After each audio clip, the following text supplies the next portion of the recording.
Olá, meu aluno, olá, minha aluna. Sejam bem-vindos ao Instituto Paulo Henrique Biocati. Sou o professor Paulo Teófilo, estou aqui para auxiliar você, principalmente que está prestando concurso público, está com dificuldade na matéria de processo civil e por esta razão tem dificuldade de entender como o processo funciona. Para isto, eu fiz aqui um esqueminha muito simples, para que você possa observar e entender como o processo funciona. Você também que está prestando OAB e não tem uma familiaridade com o processo civil, é muito importante que saiba como funciona, porque não adianta eu ter a regra e não saber a ordem com que a coisa é aplicada. Daí estou trazendo este curso aqui neste período de quarentena no conforto da minha casa. Se desculpem se algum barulho da rua aqui acontecer, mas como eu disse no meu vídeo anterior, estou fazendo esses cursos aqui na minha casa e vai ter um pouco de barulho da rua. Não posso ainda acessar o meu estúdio por conta da pandemia, por causa da quarentena. Então vamos trabalhar assim mesmo, que o conteúdo aqui acho que é importante, e para você, meu aluno, você, minha aluna, o conteúdo é essencial. Vamos lá. Vamos olhar aqui primeiramente nosso slide. Luiz, coloca na tela, por favor. Veja, primeira coisa que nós temos aqui é entender o procedimento comum. Por quê? O procedimento comum, ele é aquele que vai mandar no restante dos processos. Ah, professor, alguns processos vão fugir desse procedimento comum? Volta para aqui um momento. Alguns processos dos procedimentos especiais vão fugir um pouco desta relação. Entretanto, é importante a gente entender como é que funciona o processo comum, porque o procedimento comum é a base de todas as outras formas processuais. Se você entender isso daqui, você consegue entender o que tem de diferente em um procedimento e em outro procedimento. Perfeito? Então, Luiz, volta aqui no slide, vamos continuar nossa aula. Vejamos aqui que primeiramente temos a distribuição da petição inicial. Então o primeiro momento que nós temos é distribuir a petição inicial. Aí, uma vez que a petição inicial for distribuída, nós temos o chamado momento liminar. Volta aqui para mim. O que é o momento liminar? O momento liminar é aquele momento em que o juiz recebe a petição inicial e aí ele vai ver o que ele vai fazer com a petição inicial. Como assim? Veja, quando eu entro com o processo, eu entro usando o documento chamado petição inicial. Estamos bem? Uma vez distribuída a petição inicial, por que ela é distribuída? Porque ela é sorteada para uma das varas do fórum. Não é direcionada para aquele juiz, ela é distribuída para as varas do fórum. Ah, professor, e quando você tem uma vara de comarca única? Você tem a comarca, com vara única, ao contrário do que eu disse. Ele é distribuído da mesma forma, por mais que já vai para aquela vara, mas ele é distribuído. Uma vez distribuído o processo, distribuída a petição inicial, há o momento liminar. O momento liminar é aquele momento que o juiz pega a petição inicial e vai ver o que? Primeiro, tem pedido de tutela antecipada, ou seja, alguma coisa, alguns dos efeitos do processo, o autor ele está querendo antecipar. Se sim, ele vai apreciar naquele momento. Se não, ele vai prosseguir com as demais análises. Outra coisa que ele vai analisar: a petição inicial ela possui os seus requisitos de admissibilidade, ou seja, a petição inicial está apta para prosseguir? Tem pedido de justiça gratuita comprovado? Tem custas? A vara é correta? O procedimento é correto? Ele vai fazer essa análise se a petição inicial tem os seus requisitos de validade. Se tiver, beleza. E o que mais ele vai avaliar? A petição inicial ela está lutando por alguma causa contrária à jurisprudência já pacificada de Tribunal Superior? Porque se sim, alguma tese já pacificada de Tribunal Superior, há a possibilidade da improcedência liminar do pedido. O que é improcedência liminar do pedido? Ele recebe a petição inicial e, neste meio tempo, o que o juiz ele faz? Ele já julga improcedente o seu pedido logo de cara. Por quê? Porque ele contraria alguma súmula de Tribunal Superior. Qual é a lógica disso? Veja, se eu tenho uma súmula de um tribunal superior já dizendo aquela matéria tem que ser julgada dessa forma, e eu continuo batendo nela, o que vai acontecer? Eu vou entrar com a inicial. Beleza, eu vou perder. Por quê? O tribunal já pacificou, o juiz, provavelmente em primeiro grau, não vai julgar diferente disso. Aí, vai para o recurso tribunal. O tribunal também, independente do que for, independente de como vai julgar, quem perder vai recorrer e vai levar até o tribunal superior que julgou daquela forma. E o que vai acontecer no tribunal? Eles vão julgar da forma que eles estão simulados. Ou nem vai subir o recurso. É uma total perda de tempo. Para evitar esta perda de tempo que há esta improcedência liminar do pedido. Perfeito? Superado toda essa situação, o que pode acontecer? Se alguma coisa ser complementada na inicial, o juiz pode pedir que o autor complete a inicial. Não tem nada para fazer? Está tudo certinho? Então nós prosseguimos com o processo. Então, Luiz, vamos lá no slide. Veja, depois de distribuir inicial, passado, superado esse momento liminar, o juiz ele recebe a petição inicial e ele vai citar o réu para uma audiência de conciliação e mediação. Volta aqui para mim. É obrigatória essa citação? É obrigatória a citação. Agora, é obrigado que ele cite para a audiência apenas se o autor, na inicial, dizer que ele não quer audiência de conciliação. Então, primeiro ponto, o autor, quando ele distribui a inicial, ele é obrigado a dizer se ele quer ou não a audiência de conciliação. Se ele não quiser a audiência de conciliação, não há por que o juiz marcar a audiência de conciliação. Entretanto, ele ainda pode marcar a audiência de conciliação, se ele entender viável. Perfeito? Se o autor não disse, ele vai mandar emendar a inicial para dizer. Agora, o autor dizendo que não obsta a audiência de conciliação, ou que ele quer a audiência de conciliação, é marcada a audiência de conciliação e o réu ele é citado para comparecer à audiência de conciliação. Vamos ver aqui no slide. Aqui na audiência de conciliação eu tenho três possibilidades. Primeira, o réu não comparece. Se o réu não comparece, o que acontece? Ele pode considerar a sentença diretamente e vai aplicar uma multa pelo ato atentatório à dignidade da justiça. Aqui eu tenho, o réu comparece e faz acordo. Se o réu comparece e faz acordo, automaticamente também é proferida a sentença. Por quê? Volta para cá. O acordo, ele é homologado pelo juiz como sentença. Então, o ato pelo qual o juiz vai pegar o acordo e falar, ok, vocês fizeram acordo, é a sentença. Então, acabou o processo, já pulo diretamente para a sentença. Lembrando, qual é o conceito jurídico de sentença? O conceito jurídico é: sentença é o ato pelo qual o juiz põe termo à fase de conhecimento do processo. Ou seja, a partir do momento que o juiz dá a sentença, ele prolata a sentença, ele finalizou a fase de conhecimento do processo. A partir dali, caberia apenas o viés recursal. Então, uma vez que o juiz homologou o acordo, ele o fez por meio de sentença, acabaram-se todas as discussões processuais e, a partir de lá, apenas um eventual recurso. Coisa que só se tiver uma matéria muito bem fundamentada. Por quê? Quando você tem o recurso, você tem um acordo, você não é sucumbente. Só poderia recorrer quem fosse sucumbente. No acordo, não existe ganho de causa. Quando você faz o acordo, uma das partes cede um pouco, a outra parte cede mais um pouquinho para que finalize o processo daquele jeito. Então aqui não há ganho de causa, não existe sucumbência. Por não existir a sucumbência, o que vai acontecer? Não há sequer uma tese recursal aqui, porque não há pressupostos para um recurso. Estamos bem? Agora vamos voltar aqui no slide.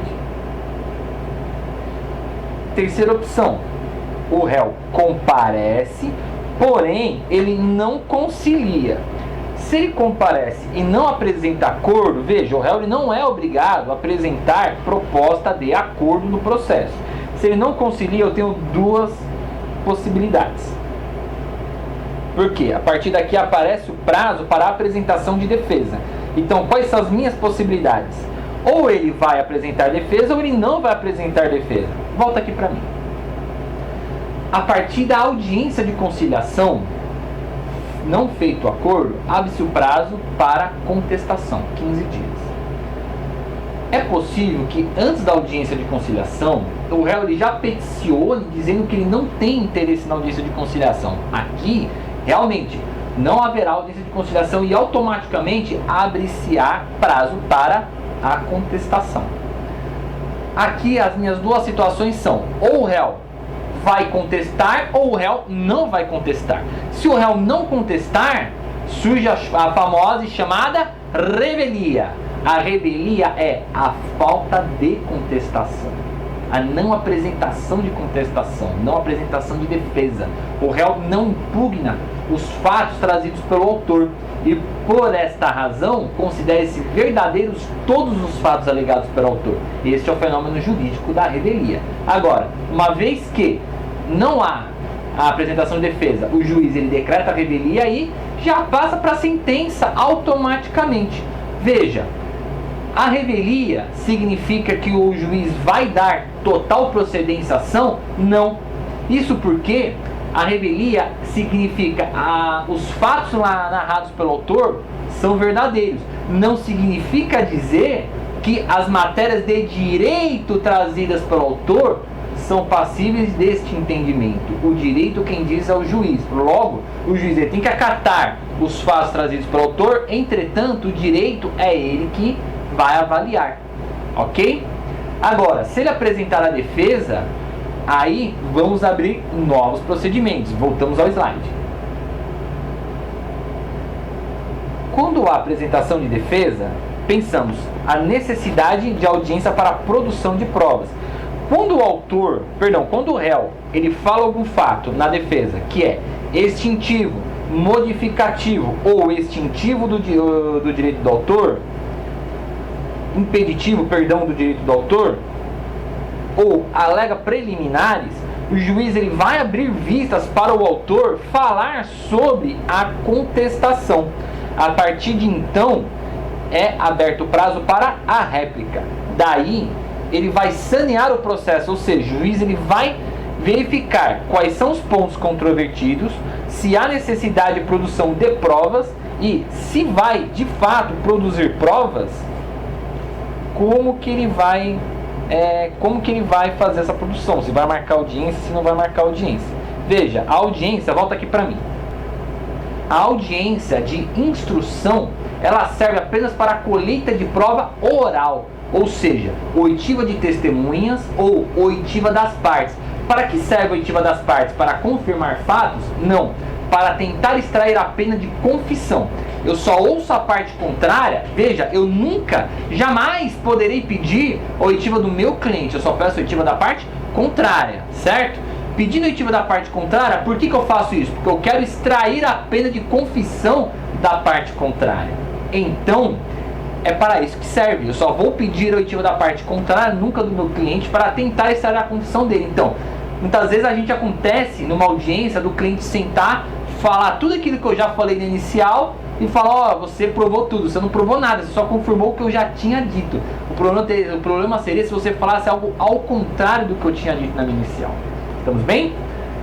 Feito isso, passou-se toda a instrução probatória, perícia, se for necessário, ou todo o conjunto de provas que é feito aqui nesta fase de instrução. O juiz encerra a fase de instrução e aí vamos ver no slide o que acontece. Temos a sentença. Então, uma vez que passou-se toda a instrução probatória, os autos estão prontos, estão aptos para que o juiz vá dar a sua sentença. E aqui da sentença vai caber apenas o recurso pertinente ao que perder. Volta para mim um pouquinho. No mapa eu não estou trazendo a esfera recursal, porque a esfera recursal ela é mais simples. O recurso será atacado de cada decisão que seja específica. Então, por exemplo, numa decisão interlocutória cabe ao agravo do instrumento, da sentença cabe a apelação de qualquer decisão do juiz ou tribunal, cabe embargos declaratórios. Isso é uma matéria para um outro vídeo, uma outra aula, que eu estou explicando o mapa de como que um processo funciona na prática. Perfeito?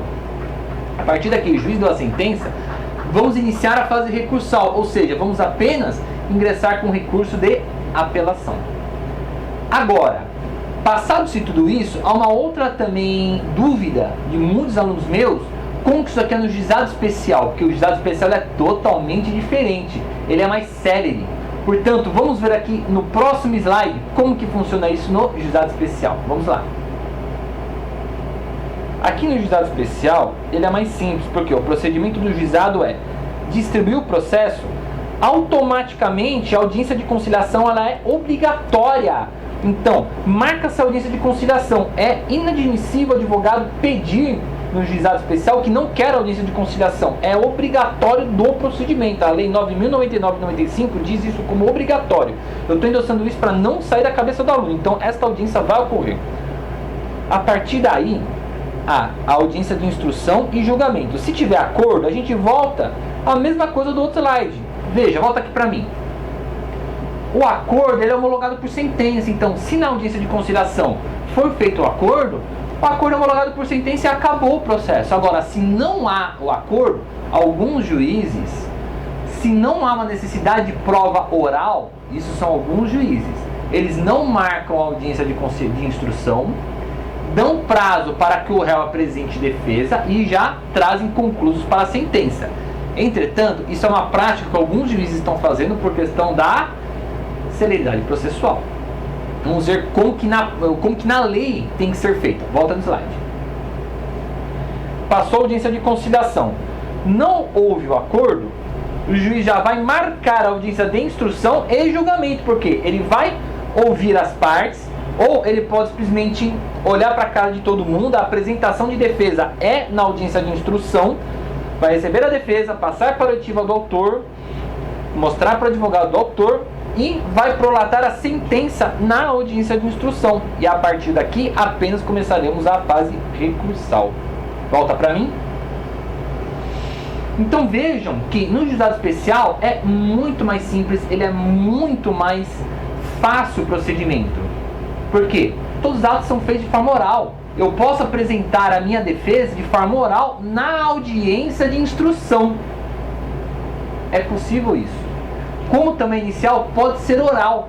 Por isso que é o princípio da oralidade no juizado especial. Porque a parte sem advogado, dentro dos 20 salários mínimos, que ela pode ter a capacidade postulatória. Ela vai até o balcão do juizado especial, fala o que está acontecendo e o funcionário reduz a termo. Ele coloca aqui num papel tudo o que está acontecendo, a reclamação do autor. E instaura-se o processo a partir dali. Então o ato foi oral e reduzido a termo. Como a contestação ela pode ser feita oral e reduzida a termo, ou seja, digitada pelo serventuário da justiça. Este é o princípio da oralidade aplicado dentro do juizado especial. Então vocês veem que é muito mais simples, é muito mais fácil. E a partir da sentença começamos apenas a fase recursal do processo, ok? Gente, esse aqui é o mapa do processo de forma simplificada, tá? Tanto do juizado especial como do procedimento comum. Cada processo especial ele terá alguma diferença própria.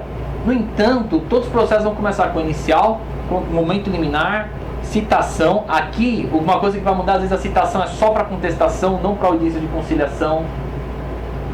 Mas o princípio do contraditório e não para defesa estão em todas as searas processuais. Sempre vai existir. Então, eu entro com uma ação em cima de alguém, essa pessoa vai ser citada para se defender. Às vezes você pode pular a audiência de conciliação, simplesmente isso. Algumas situações vão pular a produção de provas porque já tem o direito escrito, não precisa de produções de provas. Há uma coisinha ou outra que vai mudar, mas em suma é isso o processo. Espero que vocês tenham gostado da nossa aula. Se inscrevam no nosso canal, ativem o sininho. Se você estiver me vendo pelo YouTube, ative o sininho do canal para receber mais notificações, mais aulas. E por favor, se inscrevam em nosso canal aqui para muito conteúdo gratuito. E também, atenção, estaremos divulgando em breve alguns conteúdos aqui, cursos completos, cursos práticos, cursos para OAB, cursos para preparatórios, num preço totalmente acessível. Obrigado a todos e até a próxima.